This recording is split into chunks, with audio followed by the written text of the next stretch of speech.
I'm here with Jackie Asalta, or just Jackie. You can just call me Jackie. Okay, I'll call you Jackie. So people don't know we're sisters. Like, I don't know. People would be like, I'm going to turn off. That's awkward. And so usually when I start these out, I just ask really basic questions about, like, your job and what do you do? And then we kind of get into these more, like esoteric, why you got into it, what are your passions behind it, what fuels you. Okay, so how much do you make in a year? Oh, do I have to say? You can give a ballpark. You don't have to be, like, straight up. A little over 200K. Okay, and what is your exact title? Management consultant manager in the cybersecurity and resiliency space. And where do you work? Accenture. Okay, cool. And how many hours would you say that you work a week? Depends on the project. It can range from 35 to 75. Oh my God. Okay. Really depends. Okay. That's, I don't know. It's actually really funny because, like, other people I've talked to, like, yeah, they'll be like, yeah, like, I just don't stop working. I'm always on call.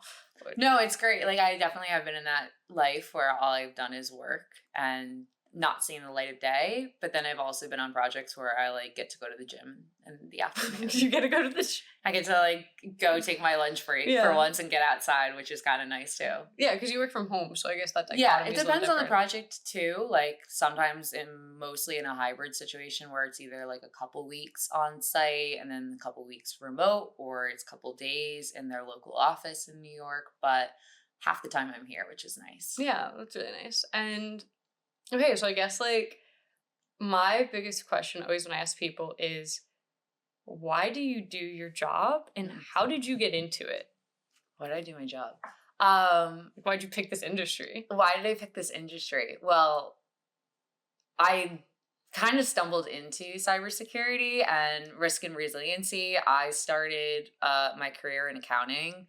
I studied accounting in college, started with EY, and then quickly realized I was just not an auditor. And through some of the internal audit projects that I did, I got exposed to more of the resiliency, cybersecurity assessments that were available under sort of my practice, being in sort of the risk internal audit space. And that kind of just sparked my interest, where cybersecurity just became, like, really hot to me. And I thought it was really interesting. And it's always changing and always evolving. And there's always someone's talking about in the news of someone being hacked. So I saw a lot of, like, job security and I saw a lot of opportunity, as well as just keeping things fresh, where it's never just the same thing every single day. Cool. And, like, what is auditing and what is cybersecurity? So my audit is going to be, like, really butchered. Basically, audits are, like, make sure from, like, a legal, compliance, regulatory perspective that all the numbers check out. Like, that can be financial audit. Like, if you've ever heard of, like, Enron, that's a big audit scandal. I've never heard of that. You've never heard of Enron? No. Oh my gosh, it was like the first day of my freshman year of college. Okay. They made us watch a documentary on Enron. What is it? And it's actually a really good documentary. I definitely recommend, because it's just fascinating. But it's basically about how they padded financial statements, and it, like, got away with, stealing a bunch of money. And the big thing was the audit firm that took care of it was Arthur Andersen. They were the ones taking care of the audit to make sure all the numbers checked out. They didn't do their job. And Arthur Andersen actually was penalized. They basically disbanded, and out of Arthur Andersen comes Accenture. So we are rebirthed from Arthur Andersen. That's our origins. So basically auditing is, like, making sure that the company isn't, like, embezzling money. Exactly. And, like, okay. Yeah. And so you did auditing for a bit. did auditing. I did a little financial auditing in college. That's what I kind of studied. But when I went to EY, I actually did internal audit, which is basically we're the guys that do all the checks before they go to the real auditors that have to, actually submit it to regulatory bodies and whatnot. And what made you, before we get into maybe the cybersecurity, because that's more modern what you're doing, what made you get into auditing? Why were you like, oh, I'm going to go be an accountant? That's funny, Phelan, that you asked that question. Our dad was a big partner at EY, and it was a really easy path for me to take. Had a lot of connections already ready for Yeah. me. I saw the opportunity that it could, provide. I saw the lifestyle that it was. I liked the idea of being able to travel the world on a company dime. Yeah, valid. So that is why I decided to pursue accounting. Was there any passion behind or interest, or was it really like there No. is an ease? No, and I think I think that's why I switched. I think that's why when I was in that role, when I first started out in my career, and I was like, this is not interesting to me. I want to bash my head into this Excel workbook right now. When I saw the idea of doing something that was like a cybersecurity assessment, a physical security assessment, a third party resiliency assessment, where it's way more specific, it's way more strategy and building and partnering with your clients versus just making sure that you're checking all the boxes and crossing the I's, or dotting the I's and crossing the T's. So that's sort of where I think that passion, because I was so not into accounting, that when I saw something else, it was so exciting and new to me.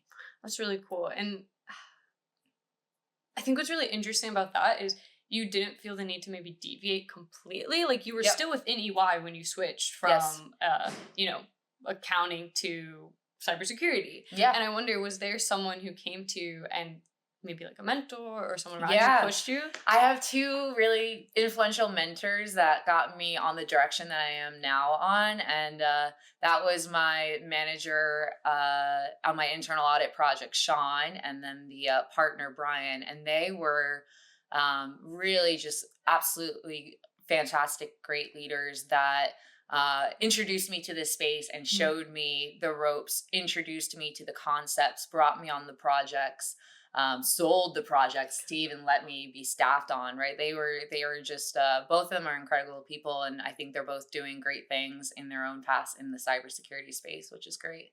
Did you have like a special talent for it, or like what made these connections come up with these mentors? Were you reaching out? I was on a project. I was on an internal audit project with them. And that internal audit project was really blending the lines between the traditional internal audit or external audit that I have done to security, where we were doing things like physical security assessments of different locations and sites that they had. We were doing business plan continuity and disaster planning exercises for them. So they actually kind of allowed us to span beyond just a typical internal audit and actually do more resiliency, is like what I like to bubble it all up into, resiliency concepts. So that project really, they were the manager and the partner on that project. They brought me in. They also had an interest in that. They found other clients that were interested in the same thing. And we kind of rebranded it and sold it as, this is resiliency. This is cyber risk. This is not your traditional internal audit risk approach. Crazy. So you were basically just, right place, right time. And Right people too. I think I did a decent job maybe showing myself. I don't know if you asked me if I had a skill or particular knack for it. I don't know if I do. I'm not a programmer. I'm not an architect, so I don't do all the technical stuff, but I think my strongest skills are with people and with strategy and alignment. So being able to work with a client and be able to come up with a solution that's actually feasible for them, I think is where my strengths lie and why I've been able to succeed. Yeah, because I know a lot of people, when they, maybe get into this position of mentors, it's because they, maybe there's a special skill or they go out and search for it. But it sounds like for you, like you were just a personable person. I think and maybe just like landed in your I'd have to ask them. Yeah. I always think that's kind of interesting. And so, all right, so you went to school, you were like, all right, I'm going to do auditing. And then you got kind of like lucky and had these mentors who liked you and like, oh, let's rebrand this project to cybersecurity kind of, or protection. And then, I don't know, you decided after that did you switch completely into cybersecurity, or no? Was it like... I'm not really. I'm an interesting person. I'm like a jack of all trades, master of none. I'm not really in the security practice. I was never in the security practice at EY. I was not in the security practice at Accenture. I'm in the risk practice, but my focus is on cyber related technology risk as well as resiliency, which is the new way of thinking about risk. It's no longer traditional risk management. It's not about reacting and responding. It's about preventing and adapting. So I have been in my current group at Accenture in the FRC group. It's a financial risk and compliance group. That's where my bucket sits, and that's where the enterprise resiliency practice sits that I'm in right now. But yeah, we work a lot with security, but the way that we do things is not from that technical angle of programming and script writing. It's from a strategy, a risk management approach. It's about collaboration, right? End to end, not just thinking about the technology piece. Like, basically, maybe this is going to be crude, but like de-dumbifying people. You're like, like not just We see a lot of dumb people. I see a lot of dumb people. Like, are you like, let's make strong passwords. Yeah, guys. it's stuff like that. Like, well, a typical assessment for me, a typical resiliency assessment would be taking our framework that has a bunch of different pillars and components, ranging from strategy and governance and risk management, lines of defense, business continuity, disaster recovery, incident management, all of those buckets that, cyber does touch. We kind of review everything from an enterprise angle, understand where the maturity is, right? So again, we would look at your identity and access management as a component of one of the technology pillars. And we would say, yeah, you have in your documents, your policy, you don't even have anything mentioned about the complexity of your password. Like, how do you know that the tech organization is going to make sure those complexity requirements are administered to all your interfaces? How are you going to make sure that people are actually adhering to the requirement that is set forth by usually like a regulator, someone that would require a password? So it's us evaluating and advising rather than actually implementing. We do implementation, but we're not the people that are going to go and configure your interface to have a password complexity. Interesting. I always think that consulting is such like a unique but kind of like almost funny job because I feel like no one knows what consultants actually do. No one knows. Like no one knows what we do. I've looked it up and everyone's just like, oh, I don't know what consultants do. But then the more I've learned it, I feel like consultants are just like moms and dads. Like they're like, how so? Hey, honey, like I know you're gonna be drinking tonight, but let's get an Uber home. Or like I think you should get an Uber home. And the kid's like, oh, I didn't think about that. Yeah, that's a good one. I never thought about that, but honestly, yeah, my clients sometimes, they definitely need guidance. That's why they hire us. They don't hire us because, well, sometimes they do hire us just because they need hands and arms and legs to do things. But a lot of times they hire us because they don't have the expertise or the knowledge or the insight that we as an organization have. So the only reason they come to us is because they hopefully value our voice and our opinion. So how do you feel like that advising mixes into your passions or your desires? Because like you are coming in and you're directly helping people, you're directly helping companies, and does that influence, why you work and the joy you get from it? Yeah, I think it does, especially when I work on a client that means or matters to me. I don't know if I'm allowed to say this, so I'll let you know if you need to bleep out the company name. But when I was working with Meta, bleep maybe. literally, Mark Zuckerberg is like, I don't know if I'm allowed. I'll let you know. It's more so from a like Accenture perspective. Yeah. When I worked with company that I mentioned, basically they have a lot of concerns with data around, and I'm a consumer of their many, many products that they use that collect many, many forms of my data. And so when I was working with them in their security group, I took a lot of joy in what I was doing because I actually felt like I was making a difference. Like, this assessment or this change that I'm making to this requirement is going to help me like in the long run. It's also personally benefiting me, not just my client, but like me as a consumer and as a customer. Definitely. So that's some of my joy. Do you want, do you want more? Yeah, sure. Like I don't know. I think it's part of what I find so, important about working is like we work so much. Like a lot of people work and like you're saying, okay, you work 70-hour week sometimes. Like that's insane. That's majority of your life. And we don't talk about, I think, enough why we continue to do it besides just the financial standpoint of Yeah. it. And I think there is, like you're saying, like you're literally protecting people. You're protecting yourself. Like that is a huge concern. Like Yeah. I look at government and everyone's out there being like, oh my God, Meta's releasing my data, Instagram's releasing my data. And now you, like people don't realize this. People like you are out there fixing it and changing it. Yeah. And people are like, I also don't know what consultants do. No, I mean, yeah, everyone hates the consultants. No one wants to pay for us, and everyone thinks we're a burden or a nuisance when you're in the industry. But, you know, we are the people that help you, and we help everyone else that is a customer for you. So a lot of times I work with mostly banks, but I do a lot of life sciences as well. So anytime I was with another potential client, beep out, McKesson, which does a lot of like medical products, not necessarily like devices, but they have like petroleum jelly and ointments and stuff. And when I went to my laser hair removal therapy place, they had all this packaged product of my clients. And I was like, you know what, that makes me happy to see that, because it's like I helped that organization, I worked with them, and now I get to use their products. And then I guess they don't like what if that's because they're selling a physical product, so that would more be like you're protecting the people who are buying the products from their stuff. Yeah, I mean, it's a little different when it's you're dealing with financial or data protection versus consumer products.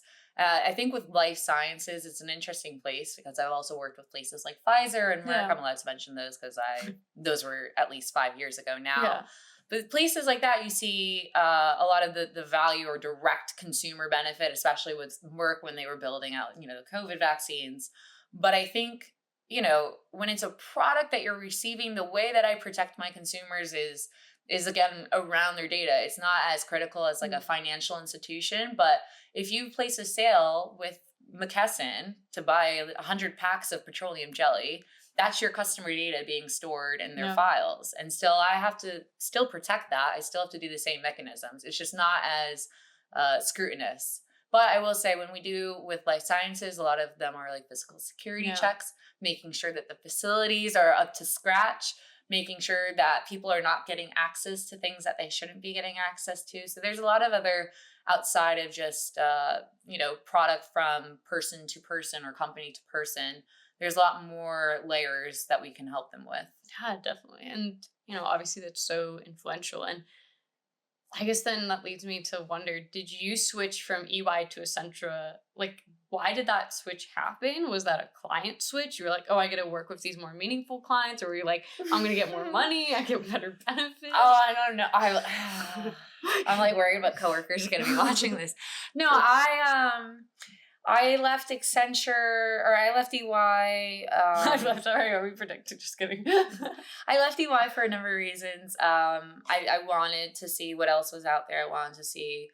I wanted to work more with financial services clients. I had done a lot of work with EY in the life science space, which is great, and it taught me a lot, but I was ready to kind of elevate financial services have much higher security scrutiny and needs. So the maturity is always higher. I was ready for the next challenge. I was tired of going to a hospital and helping them implement a record system. Like versus I go to a financial institution and they've got plenty of records of systems, but it's you know, they have way bigger issues around keeping their assets safe from ransomware or stuff like that. So it was more of an opportunity for me to see what other clients I could serve, see what other, you know, mentality. I will say this, Accenture and EY feel very similar to me. They're similar in mentality and approach and just culture in general. But the money also was nicer at Accenture. Was it easy to pivot jobs, like either emotionally and also hiring wise? The hiring process for Accenture actually took a really long time. It was really drawn out, and I really, really wanted to go to Accenture. I had a couple of offers from other places, but like Accenture was just the place that I wanted to go. And there was all this back and forth going on that was like really dragged it out. So that was painful. I think I interviewed with them from, I want to say like July to November to October. November. Yeah, and then I got my offer, and then I started in like December. Yeah. So it was a long, drawn out process that when it happened, finally, it was like so quick. And so anyway, it wasn't hard for me to like switch from one to the other. I felt that Accenture felt very familiar. It was very hard though. It was COVID. Yeah. I Oh, yeah. joined in December of 2019, literally 3 months before COVID hits. So I really didn't know anyone for a really long time. And I felt very like remote and isolated from a lot of the people. I didn't feel like as integrated, but obviously since COVID's been less of an issue, it's been better. Yeah, because you still work from home though, so do you still feel a little like? Well, I go in, every now and then I go to the office probably like once or twice a month. And then, with other clients, I was in with them 2 or 3 times a week. So those people become your family when Yeah. you're on site with them in the trenches Yeah. from like 8 a.m. to 8 p.m. That's true story, That's wild. Yeah, no, you're like leaving at like 7:15 in the morning. Yeah. You get to the client site and then you work like a dog and then you're in meetings until like 6 p.m. And that doesn't mean that you have any time to do the real work. So then you have to stay late. I've been there with like the cleaning crew. Like, That's crazy. yeah, last person on the floor just because that's what you got to do sometimes. Yeah. And But again, that's sometimes, not all the time. And that's the beauty of consulting. Yeah, because there's some people who, they're doing that every day. Like Yeah. nurses. Like, Yeah. you're not Oh my stopping. God, a lot of my clients, the reason I worked those hours were because clients were, and you have to, that's really? right. Yeah, absolutely. Wow. I don't know. I always think that's like crazy how much we work, but I know at least if you're doing it in some way you enjoy, it's impactful. But how, you started working remote and it makes me wonder, like, what advice would you give young people who are working remote? Like, how do they create connections with employees or have hybrid environments? Because I know that's such a big thing nowadays. And a lot of people, they enjoy it, but then there's also probably a struggle behind it that maybe we don't talk about. So if it's someone that's in a completely remote situation where they don't even have the option to go to the office, I say do as much as you can to network in whatever capacity is available at your company. So whether that is I know at my group, right, like, and I don't know if this is standard for a much smaller company than the very large population at Accenture, but we have a lot of like coffee chats within the practice. We have a lot of town halls. We have a lot of those sort of open forums. Those are a great place just to attend, see who else is kind of joining, see familiar faces, names that pop up. Engage in whatever little quizzes or icebreakers they have. If you're in a hybrid situation, like, I mean, I'm not someone that wants to go to the office every day because I just don't, but I do recommend going a couple times a month, especially when there is a big event. Also, if you go often enough, you'll start to see other people that go in as much and you'll start to recognize people because there are some people that love to go into the office every single day. And those become people that you can know and like get coffee with. So I do recommend trying to, again, if you have the option, go in when you can, when there's something worth going in for. Go in when there's not as well, when you just feel like getting out of the house. Do you want to ask me my favorite work-related TV shows? Why? Because Mr. Robot is cybersecurity. It's my favorite TV show. That's it. Okay, did Mr. Robot have an impact on what you No, chose it your didn't. job? I just thought it was really cool, and I was like, when he would talk about tech things, I'd be like, I know that. I know what a DLP mechanism is. Did you watch Mr. Robot before or after you were in cybersecurity? I think I found it after. Oh, okay. So it was a little bit after, and it's a whole different level of technology that they talk about. That's the people that are coding and hacking. Yeah. But they would be like, yeah, there was a DDoS attack. And I'd be like, I know what a DDoS attack is. I had to deal with one before for a client. So. That's so funny. And I really wonder, like, okay, so you're talking about, like, you don't do the technical stuff. You're just, like, going in and, like, helping people out. I'm, like, I'm telling them what technical things they should put in place. And then I'm like, go hire someone to do that. How do you think AI is going to affect your job? I actually don't think it's going to affect my job. At all? You don't think that ChatGPT is a better consultant? No, I don't. Because I've used ChatGPT to do some of my consulting work. And let me tell you, I have to edit that entire thing that, you know what, ChatGPT didn't do anything. Okay. No, I think if I was a techie, I think I would be a little bit more concerned. Like a coder. Yeah, I think I'd be a lot more concerned. But I think the difference between me and ChatGPT is I understand people. And I understand organizations and I understand challenges that are legitimate and real and not just by the textbook. And not just like like objective, like more Correct. subjective, emotional. Anything. It's the work that I do requires me to be very aware of threats, risk trends, uh, issues that could arise just from naturally having an Mm. organization of whatever credentials or complexity. Those are things that ChatGPT just cannot understand. So their ability to advise on what to put in place, they could tell you what, regulations are asking you to do. They could tell you, what you need to put in place, but they won't be able to understand and actually successfully. You could try, but you won't meet regulatory requirements with ChatGPT is what I'm Mm. trying to say. Yeah, because like I'm always interested in like what someone who's like a quant would say about this. Like, how good is ChatGPT at predicting emotional responses to something too? Because like maybe there's regulatory standards like, oh, you need to, I don't know, have a certain amount of verification before you get into an app, but like how does like mathematics take into account the stupidity of someone? Because like Yeah, I say that I agree. I say I that completely agree. because I literally had a comp sci teacher and he was like, you are making programs for stupid people. Yeah. Think of that. Like you are not Right. the smartest person who's going to use your program.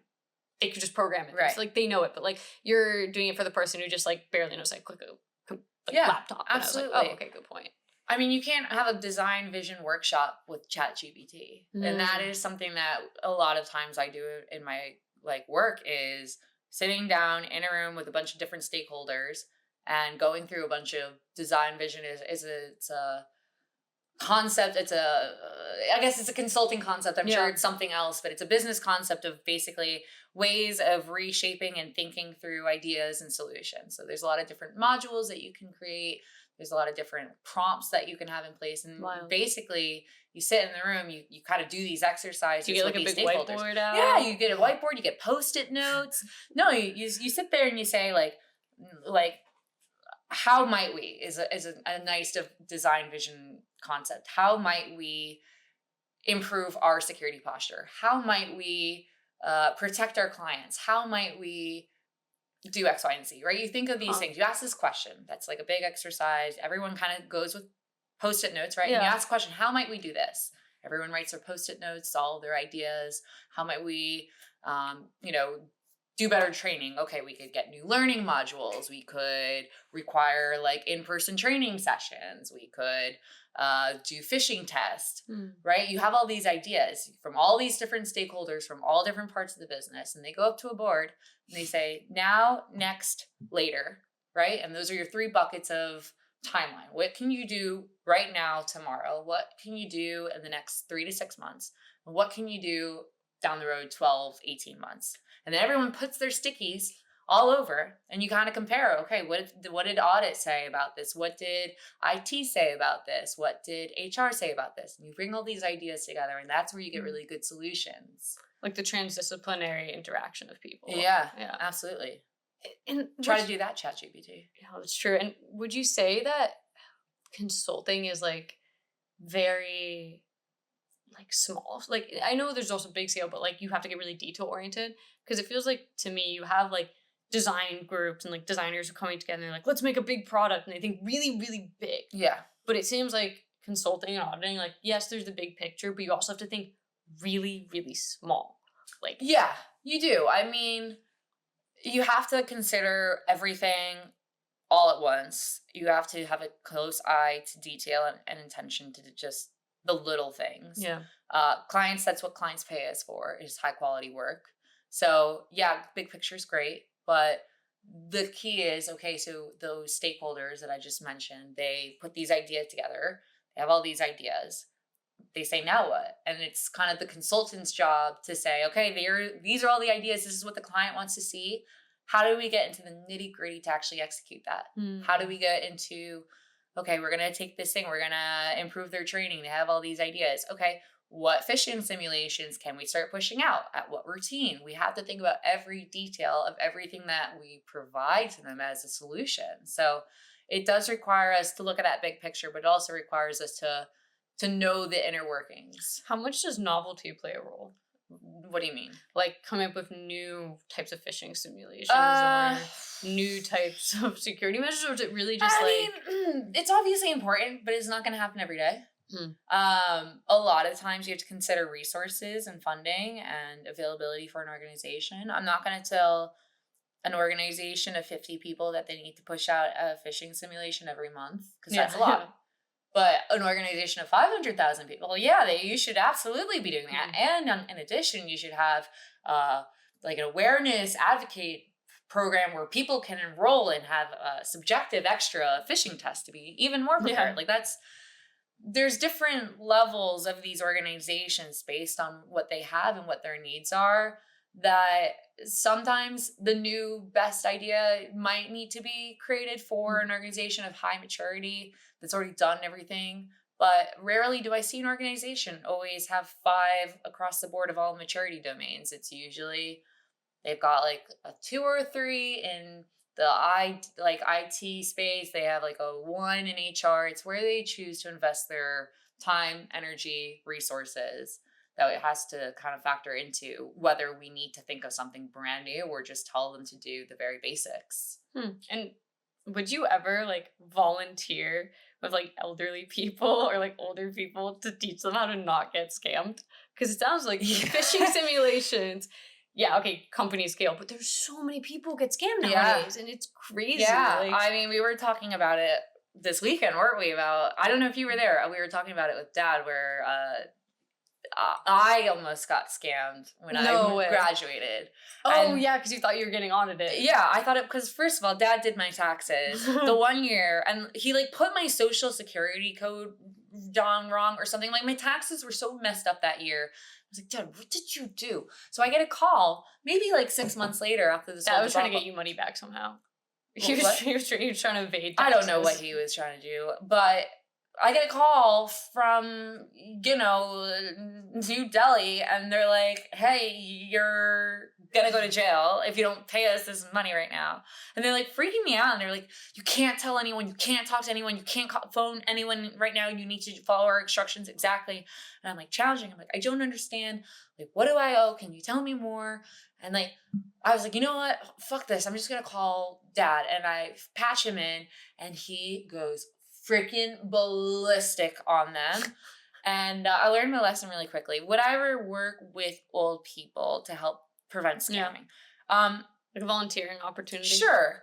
Absolutely. I think that would be nice. I don't know how easy that would be to find. Like maybe I had to go to like a nursing home. I don't know if like nursing home people maybe that's like a do they even have phones like maybe in that's nursing like home? a central like a community event that you guys all go to a nursing home. Yeah, I'm sure that would look great for our community service, community involvement. I'm sure. I think it's a legitimate thing that people encounter. I think hopefully people are getting a little bit more aware, because I think the issue is it's no longer just the elderly getting scammed. It's a whole different way of attacks. I have so many friends who've gone scammed, and like, but like not through phone calls, right? Yeah, it's like through a text. Oh my god, like Facebook Marketplace. I can't tell you. Someone tried to scam me when I was like trying to sell my mattress, and they were like, "Okay, you need to Venmo me like $500, and then I can Venmo you the full amount." And I was like, "The fuck are you smoking here? What? Why would I send you money if you're trying to buy from me? Like, give me money." Yeah, so like you gotta use your best judgment. Yeah. If something sounds too good to be true, it probably is. Oh, 100%. It probably is. Especially also like just never send anyone money. Like if you're gonna give someone money, it better be like we're gonna be in person. And I'm gonna Venmo you money when or Venmoing us, because that's like you know the person. Don't Venmo some random person on the internet. I think Venmo has good security measures. Decent. Yeah. Decent. I haven't had a friend hacked on Venmo since like 2018. So that's pretty good. It's pretty good. I think they've got some good. You never had them as a client? No. I think they don't need us. Oh yeah, that makes sense. If no one's getting actually hacked by them, then it's maybe. I mean, they're owned by PayPal, right? So I don't know if we've ever done work with PayPal, but that would be a cool client. That would be pretty cool. Yeah. Maybe to get in contact with Elon. My favorite. He would ask you to be his baby mama. I would do it. Oh my god. Just kidding. I would do it for like 2019 Elon. Not now. Not now, Elon. Before everything. All of it. Yeah. When he was like still like had his shit together. Like not psychotic. Yeah, like not ruining Twitter, X, whatever you call it. Like he was just on the peak, you know, Tesla was just coming up. He was okay back then. Yeah. Oh my god, he's so problematic. I can't even think about that. I know this is not a political podcast. No, this isn't a political podcast. People are gonna be, oh, but I love you though, whatever. Oh. He's a great businessman, that's all I'll say. Yeah, a great businessman. So is someone else. Oh my god. How would you recommend that someone gets into consulting? Anyone can be a consultant. Yeah. Anyone, it's just like Ratatouille. Anyone can cook. Anyone can be a consultant. You just have to apply to a consultant job. As long, I would say it's different if you're trying to be a consultant fresh out of college. Why? Well, that's also an advantage. It's also very easy. You have to have good grades and good whatever networking abilities.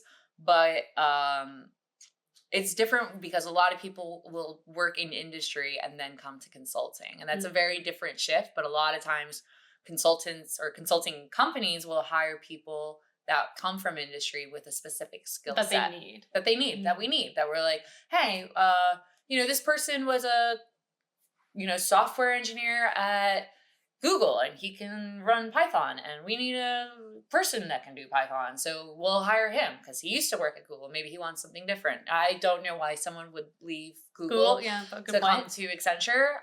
But maybe like someone in like healthcare. Maybe you need someone who can understand what certain medical devices are. You might hire them in. We have a lot of people that come from industry. So it's very easy. As long as you're smart, hardworking, personable, then you can be a consultant. But it's harder from college. Like it's not harder from college. It's just different. It's it just relies more on your ability to interview and your grades. And yeah, I guess it's like the grades and networking get you the interview. Is that what you're trying to say? Yeah. Yeah. I mean, that's all important. You got to go to your networking events. I mean, the thing is use LinkedIn, like match with other people that are at a company that you want to work at, like and then Accenture, a BCG, an EY, network with those people, apply to jobs. How would you recommend that you network with those people? Like what grabs your attention on LinkedIn? Nothing, because I don't really, I'm so bad about checking my messages, including LinkedIn. Yeah. Text messages, emails, work emails are different, but personal email, I think I have like 50,000 unread emails in my Gmail right now. What grabs my attention? A good intro, something that's not going to bore me, but something that tells me that you're serious, but you're also a good person to work with. So what's an example? Be like, hey, well, first, flattery will get you a really long way. Like, hi, Jackie, like, saw your incredible resume on LinkedIn, and I would just be so interested to learn more about resiliency since you have a passion for it. Do you mind if we set up 15 minutes to connect? Nice. Short, sweet, makes me feel good about myself, and I'll probably take that call. And then during that call, what do you want that person to say that would help them maybe get a recommendation? I mean, they would have to say that they're interested in resiliency. I would hope that they wouldn't just reach out to me if they wanted to do like capital markets. And I'd be like, what are you doing? Why are you talking to me? They would have to tell me, why they're interested in it or what experience they've already had in it. And then from there, I probably would just refer them. No, no. Because, Yeah. I mean, that's all it takes because I get money for every person I refer. Really? That gets hired. Is that a lot of jobs? I've only referred like 2 people. But I mean, is that like a lot of... Is that a thing in the job market or is that just specific to consulting? Oh, everyone should be. If you want to work somewhere, get a referral. Like, I don't know if you can just apply to a random site anymore. So that's why I'm saying, like, if you want to work at Accenture, you're better off connecting with someone on LinkedIn that works at Accenture in the space. Of you. Right. And then getting that referral. That referral opens a lot more doors. That resume is much more likely to go into the hiring manager than the person that didn't get referred. I feel like once you get into, if you're not like going for a technical job like coding or something, once you get into the hiring manager, you just kind of have to be like a cool, good person to work with. Yeah. Oh my God. You just got to schmooze. And that's what consulting is schmoozing most of it. I mean, it's, it's obviously about working, but it's a lot about relationships Yeah. with both your team and your clients, your ability to navigate difficult situations, have meetings, be able to talk to a client, Yeah. be able to present to a board. So How would you feel if someone just cold emailed you? Like they found your email. that work would be, email, I would probably and send that to report that to phishing. Really? You would? Yeah. Like if someone. If it was an external sender that was like trying to chat with me, I would probably, just because I'm me, I would assume Because you that do it's cybersecurity? Yeah, I would assume that that person was. Well, especially if they like left a link to like LinkedIn. If they were like, no. "Oh, I would love for you to see my LinkedIn page," or like, "Here's my number," here's like What if it was just like, because you don't check your LinkedIn message? What if it was someone who's just like, I mean, I do sometimes, but like, because nowadays it's so half vague of to my use. inbox is just recruiters. Sorry. Really? Well, like just lame recruiters, so to like lame places. They're like, Oh, yeah, "Oh, that's you true. want to be? You have That's true, experience that's with true. internal audit." And I'm like, go kill yourself. Maybe you should bleep that out. No, I'm gonna keep it in so everyone knows who you are. Just kidding. No.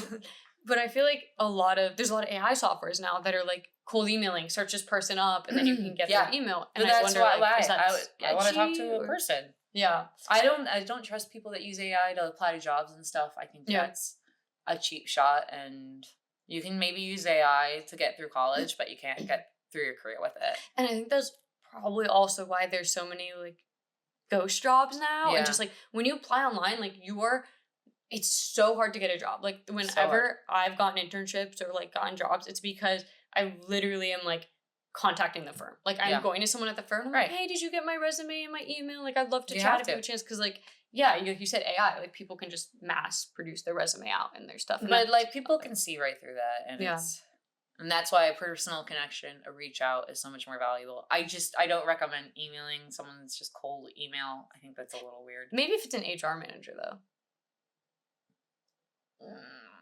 Even more sketchy, you might be honest. Okay. What are you trying to sell me? What are you selling? Why Yourself.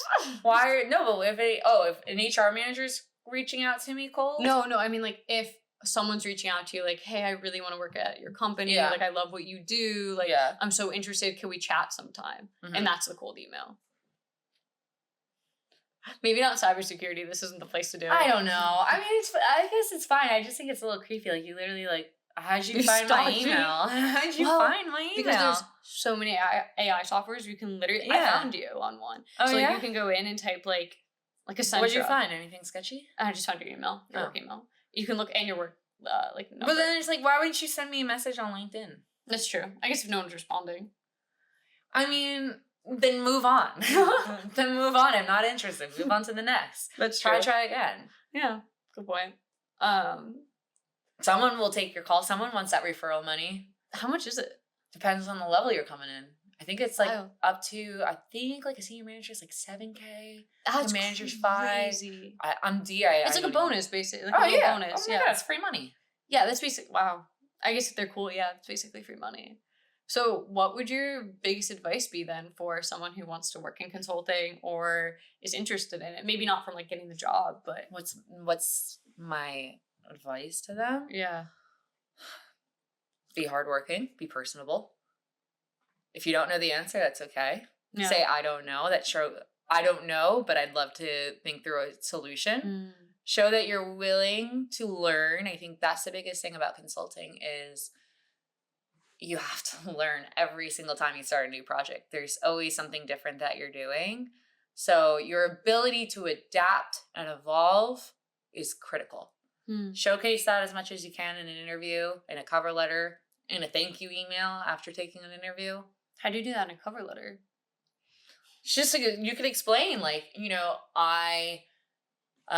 an example of a time that I was faced with a challenge and I wasn't sure how to proceed, but I tapped into X, Y, and Z resources and was able to provide the solution, right? That's great. I don't know if that goes into a cover letter, maybe, but that definitely goes into an interview question, right? Where someone's like, tell me about a difficult time that you had a challenge. That is a question I think every person that's ever had a consulting interview will be asked. How did you handle a difficult situation? Yeah. And because the last person I interviewed, they were talking about how Gen Zers like piss them off. Like they hate hiring them because they're very like, they don't want to work. They're like lazy, yada, yada, yada.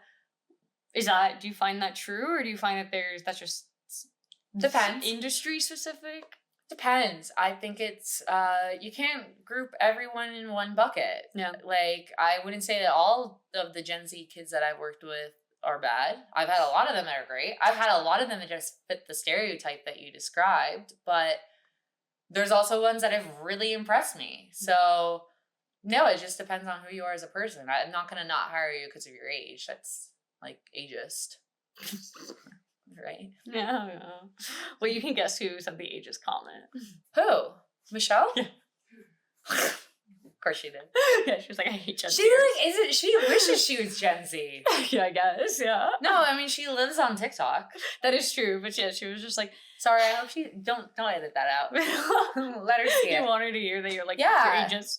Yeah, don't be ageist, Michelle. Yeah, well, it was pretty funny. Well, okay, I guess my final question is like, I guess you kind of already answered it, but also to not only young people, to people who maybe want to pivot their careers, what would your advice be to them too? Do it. Just do it. Just pivot. Yeah. Just pivot. You can change at any moment that you decide. The only person that decides a change should happen is you. Mm.